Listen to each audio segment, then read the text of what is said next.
My condition likes being ignored as little as I do. I must consume another artifact. And soon.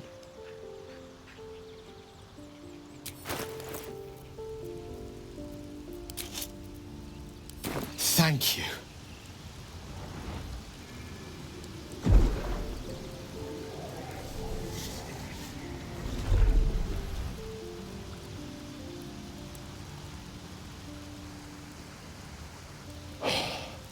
Good gods. It hardly has any effect. Oh, Mystra, have mercy on us all. Listen, I need to speak to you, to all of you. It would be unconscionable of me to remain silent. I might just be about to remedy that. You have to know who I was. You have to know who I really am. What I am is a walking shadow of the promise I once held. I'm what one might call a wizard prodigy, who from an early age could not only control the weave, but compose it, much like a musician or a poet. Such was my skill that it earned me the attention of the mother of magic herself, the Lady of Mysteries, the goddess Mystra. She revealed herself to me and she became my teacher. In time, she became my muse, and later even my lover.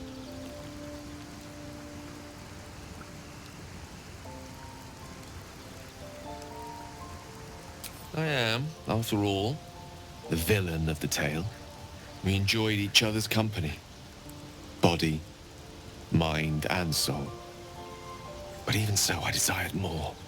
You see, no matter how powerful a wizard we mortals can become, we never scratch more than the surface of the weave. Mystra keeps us in check. There are boundaries she doesn't let us cross. Yet, every time I was with her, I stood on the precipice, gazing into the wonders that lay beyond. I sought to cross her boundaries.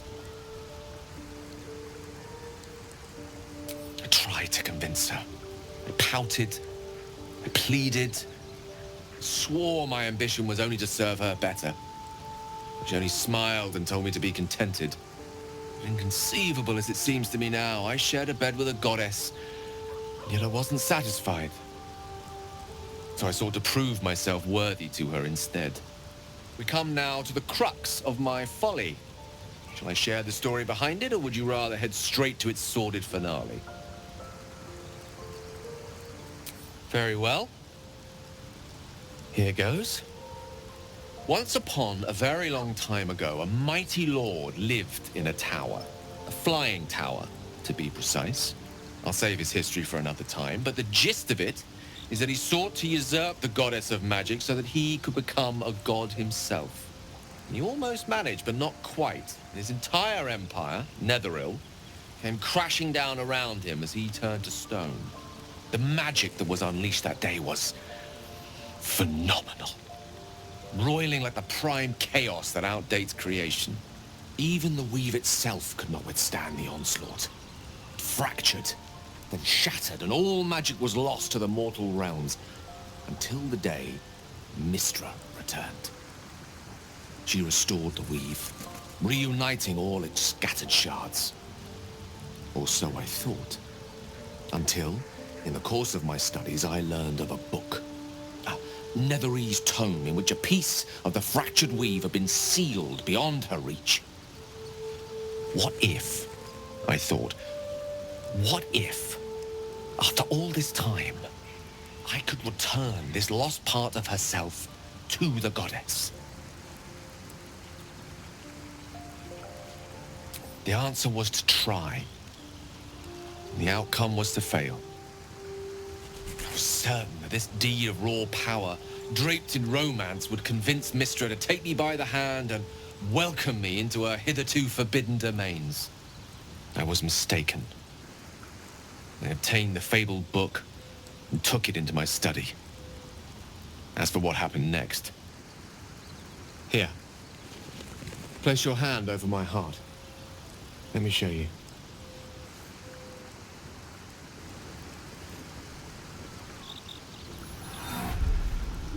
You feel the tadpole quiver as you realize Gale is letting you in. into the dark. You see through Gale's eyes, staring down the corridors of a dread memory. A book, bound, and suddenly opened. Inside there are no pages, only a swirling mass of blackest weave that pounces. Its teeth, its claws, it's unstoppable as it digs through and becomes part of you. And God's is it ever hungry.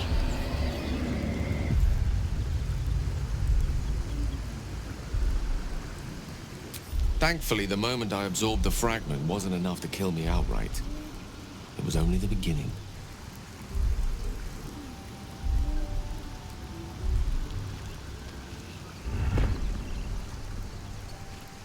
This Netherese blight, this orb, for lack of a better word, is balled up inside my chest. And it needs to be fed. As long as I absorb traces of the weave from potent enough sources, it remains quiet. Were it ever to fully destabilize, however.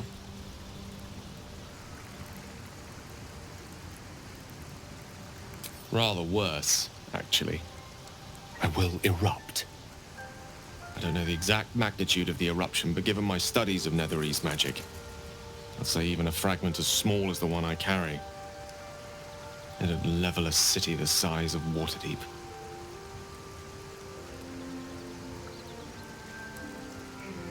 We might chance upon a king's collection of magical artifacts around the corner. We might cross paths with a miracle round the bend. Then again, we might not. All of this, it must feel like a betrayal. Say the word, and we'll part ways.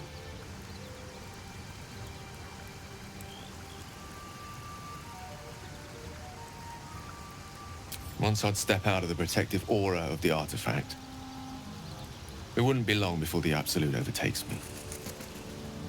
I'd never let that happen, so I'd aim for a swift end. I would consume some midnight tears and venture as deep into the Underdark as I possibly could, till they cloud my eyes forever. With a bit of luck, I'd manage to make it to a Mind Flayer colony, so that when the orb erupts, one loud, last song of vengeance would reverberate through the dark. Wouldn't be a heroic end, but coarsely poetic enough in its justice.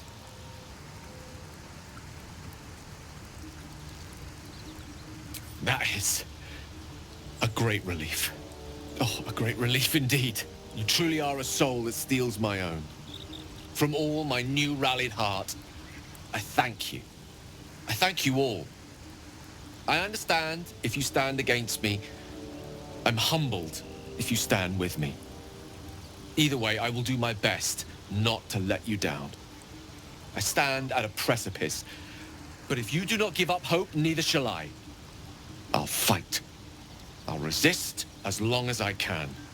Now, even I am tired of the sound of my own voice.